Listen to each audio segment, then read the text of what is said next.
terapia centrada na pessoa, do Carl Rogers, vai focar em 3 aspectos essenciais. O primeiro é a aceitação incondicional, porque o Rogers acreditava que só quando a gente se aceita, a gente consegue mudar.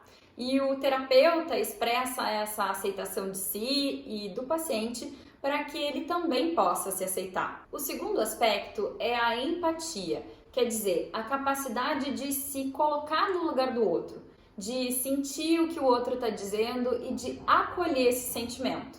Então, tem um caráter de compreensão e de acolhimento mesmo, bem importante. O terceiro aspecto é a congruência, a capacidade de ser o que se sente, sem mentir para si ou para os outros. O terapeuta aqui aparece de novo como exemplo, se colocando bastante na relação, sendo quem ele é, para facilitar com que o paciente também faça isso. Já a Gestalt terapia coloca o foco do tratamento no compromisso e na responsabilidade da pessoa consigo mesma e se concentra também na consciência do momento presente, no aqui e agora. É uma abordagem que reserva bastante espaço para a criatividade, para o estilo pessoal, tanto do terapeuta quanto do paciente. Essa noção de figura e fundo, ela é essencial na Gestalt terapia. E a saúde mental nessa abordagem diz respeito a uma fluidez entre o que é figura e o que é fundo, o que o sujeito está prestando atenção e a totalidade do sujeito. Vamos dar um exemplo para ver se fica mais claro. Se eu tenho sempre um mesmo aspecto engessado como figura e todo o restante da minha vida fica de fundo, eu estou em sofrimento psíquico e a Gestalt vai atuar procurando auxiliar o sujeito a trazer os outros elementos do fundo para o lugar de figura e colocar o que estava como figura no fundo. A dinâmica desse processo é o que vai assinalar uma boa saúde mental. Ai, gente, aí nas abordagens humanistas tem ainda a logoterapia, que é muito legal, tem o psicodrama, tem N possibilidades. Se interessar, eu volto depois nesses assuntos. As abordagens humanistas são indicadas para quem gosta de intervenções acolhedoras, criativas, que podem ter jogos, dramatizações e quer melhorar sua qualidade de vida, quer realizar mudanças, superar um momento difícil, mas sem aquele mergulho mais profundo no inconsciente que as abordagens psicodinâmicas vão propor. Abordagens psicodinâmicas é como a gente chama as linhas que privilegiam o inconsciente e investigam como ele influencia a nossa vida consciente e os nossos comportamentos.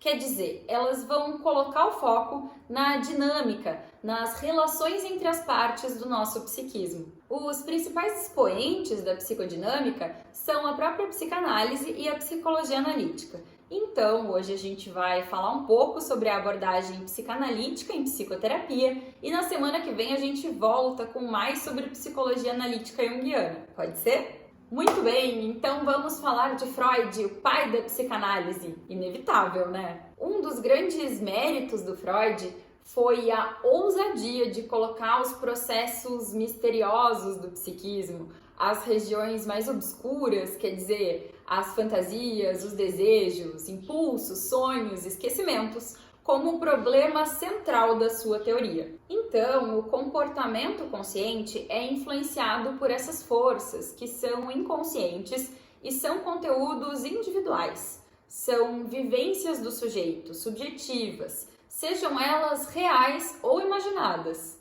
Imaginadas, Lari? Sim, eu vou explicar. Vivências imaginadas ou fantasias podem ter um impacto tão forte no psiquismo e causar um sofrimento tão intenso quanto vivências reais. Forte isso, né?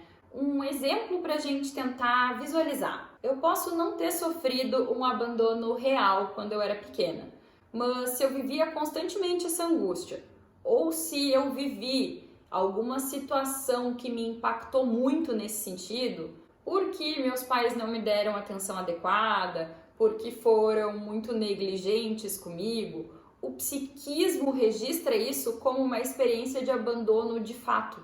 Daí as defesas do psiquismo vão entrar em cena. para que eu não fique o tempo todo sofrendo com isso. Então vão dar um jeito de deformar essa minha memória ou de sumir com ela. Vai lá para o inconsciente. Mas apesar de eu não estar em contato direto com esse conteúdo, eu tenho sintomas, eu tenho sofrimento. E isso, de alguma maneira, que podem ser inúmeras, está ligado com essa experiência que foi fundamental na minha vida. Então, o objetivo da psicoterapia de orientação psicanalítica vai ser buscar esses conteúdos inconscientes que estão causando sofrimento, pensar em como eles se relacionam com os aspectos atuais da vida da pessoa e trabalhar na adaptação do ego aos conflitos. Lembrando que o ego é a instância organizadora do psiquismo. Ok, mas como isso vai ser feito? O que esperar de uma psicoterapia de orientação psicanalítica? A psicanálise já tem um setting, quer dizer, um enquadramento, um cenário, uma forma de atuar que é bem diferente das abordagens que a gente falou antes. Definir setting aqui é importante. Para o Zimmermann, o livro está nas referências do vídeo. O setting é, e eu cito ele, a soma de todos os procedimentos que organizam, normatizam e possibilitam o processo psicanalítico. Então, o setting por si mesmo já pode funcionar como um importante fator terapêutico na psicanálise, porque esse enquadramento, esse cenário, já cria um espaço que possibilita que a pessoa expresse os seus aspectos infantis no vínculo, na relação com o terapeuta e, ao mesmo tempo, convida a parte adulta da pessoa a ajudar no crescimento das suas partes infantis. Então, o trabalho na psicanálise vai se voltar para os aspectos inconscientes e para a história de vida da pessoa, para as primeiras experiências, para aquelas que são mais fundamentais na constituição do sujeito. O que, claro, vai evocar na relação terapeuta-paciente um reviver determinadas angústias e situações para que seja possível também repensar e ressignificar o sofrimento de hoje e do passado. E para quem serve, Lari? Bom, mais do que uma indicação baseada num diagnóstico, na psicoterapia de orientação psicanalítica, o importante é que o paciente seja capaz de se comunicar de maneira honesta com o terapeuta, de desenvolver um bom vínculo, que experimente conflitos internos e que tenha uma razoável capacidade de introspecção, se dispondo a refletir sobre as coisas e a experimentar afetos e sentimentos intensos. Com essas indicações, a gente vai finalizando então a nossa fala sobre psicanálise e o vídeo de hoje.